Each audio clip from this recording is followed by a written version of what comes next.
Ele chegou com passos calmos, ritmo lento, mas as palavras que lançou fizeram o clima político no Brasil fechar de vez. Estamos falando de Donald Trump, o atual presidente dos Estados Unidos, e ele não está nada satisfeito com os rumos que a Suprema Corte Brasileira tomou, especialmente após a prisão domiciliar de seu aliado direto, Jair Bolsonaro. Trump não economizou. Disparou em rede social que a detenção de Bolsonaro é uma verdadeira caça às bruxas, uma manobra política disfarçada de justiça. Para ele, o julgamento é parcial, politizado e não deveria nem estar ocorrendo. Enquanto isso, do outro lado do tabuleiro, um homem aparece sorridente, indo assistir a um jogo de futebol e acenando para as câmeras como se nada tivesse acontecido. Esse homem é Alexandre de Moraes, uma das figuras mais poderosas do Brasil, temido nos bastidores e respeitado nos corredores do poder. Foi ele quem endossou a prisão de Bolsonaro, e é aí que começa a verdadeira queda de braço. Agora o embate é claro. De um lado, Trump, o homem mais poderoso do planeta. Do outro, Alexandre de Moraes, uma das autoridades mais influentes da política brasileira. Um confronto sem precedentes que pode ter desdobramentos imprevisíveis. Seja muito bem-vindo ao canal Maestria Militar. Já deixa seu like, ative as notificações e comenta aqui embaixo. Quem você acha que vai vencer esse confronto? Trump ou Alexandre de Moraes? Queremos saber a sua opinião. Atenção! O canal Maestria Militar atua com responsabilidade e neutralidade. Estamos apenas transmitindo informações de fontes verificadas.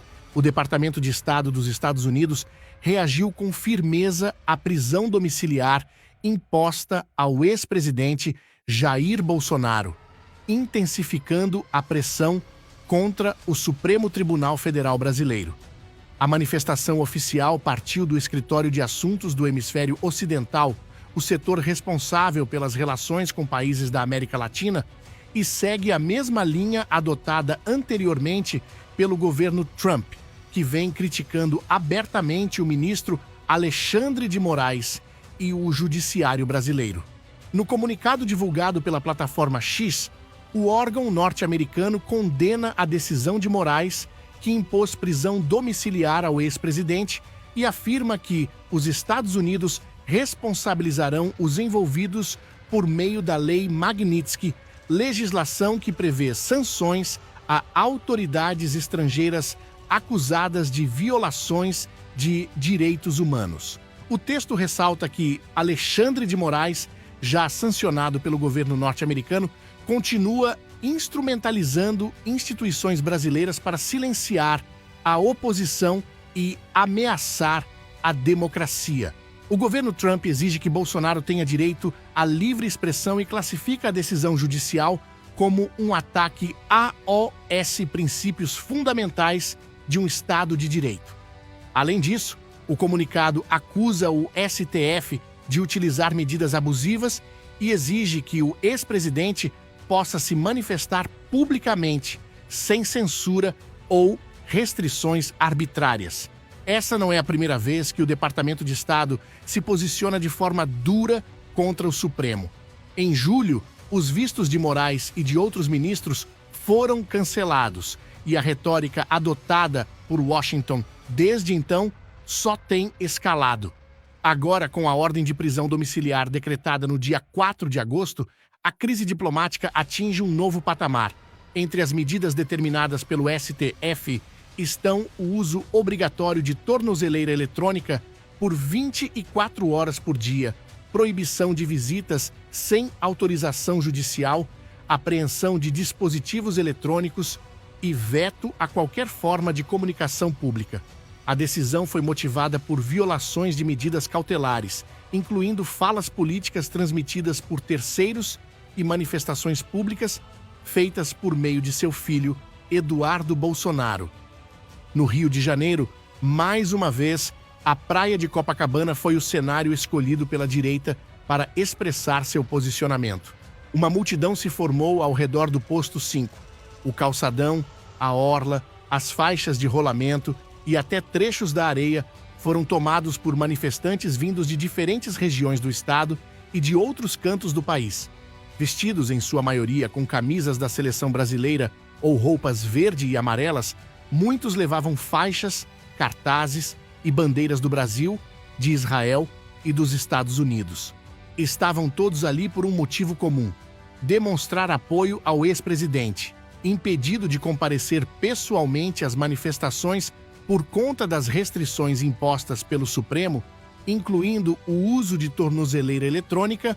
Bolsonaro enviou uma breve mensagem por telefone repassada por seu filho, o senador Flávio Bolsonaro. Segundo ele, o pai ficou inicialmente receoso em se pronunciar, mas acabou saudando os presentes com um boa tarde. Para muitos, esse simples gesto foi um presente, principalmente para os que enfrentaram o calor e permaneceram no evento por mais de 2 horas. Era a forma encontrada por ele para agradecer o apoio recebido. O principal objetivo da mobilização era cobrar a flexibilização das medidas judiciais aplicadas contra Bolsonaro e pedir anistia ao OAS envolvidos nos atos do dia 8 de janeiro de 2023. A presença de militares brasileiros em território americano reforça a estratégia do Pentágono de evitar que a China avance sua influência sobre as Forças Armadas do Brasil. Mesmo com instabilidades políticas internas, os laços entre os dois exércitos crescem em intensidade, contrariando a hesitação do atual presidente brasileiro. A aproximação avança de forma silenciosa, porém determinada, com treinamentos em conjunto e operações coordenadas que deixam claro: essa parceria é prioridade absoluta para o governo Trump. A recusa dos militares do ZEUA em romper esse elo tem explicação. A América do Sul continua sendo um ponto central na arquitetura geopolítica dos Estados Unidos. Para os generais americanos, manter um aliado experiente, bem treinado e posicionado no coração do continente é vital para conter o avanço de potências rivais como China e Rússia. Enquanto Brasília oscila em seu discurso externo, os quartéis brasileiros mantêm uma rota clara, fortalecendo acordos operacionais, inteligência combinada e ações técnicas conjuntas. A lógica é evidente: o cenário global não tolera improvisação. Os militares sabem que os Estados Unidos são aliados essenciais, tanto no treinamento prático quanto na troca de informações de alto nível. E isso não fica só no papel. A aliança toma forma em missões conjuntas de vigilância, suporte logístico em áreas inóspitas e presença recorrente de oficiais em programas estratégicos, especialmente em selva e guerra eletrônica. Por hoje é só. Obrigado por assistir ao canal Maestria Militar. Até a próxima missão, guerreiros!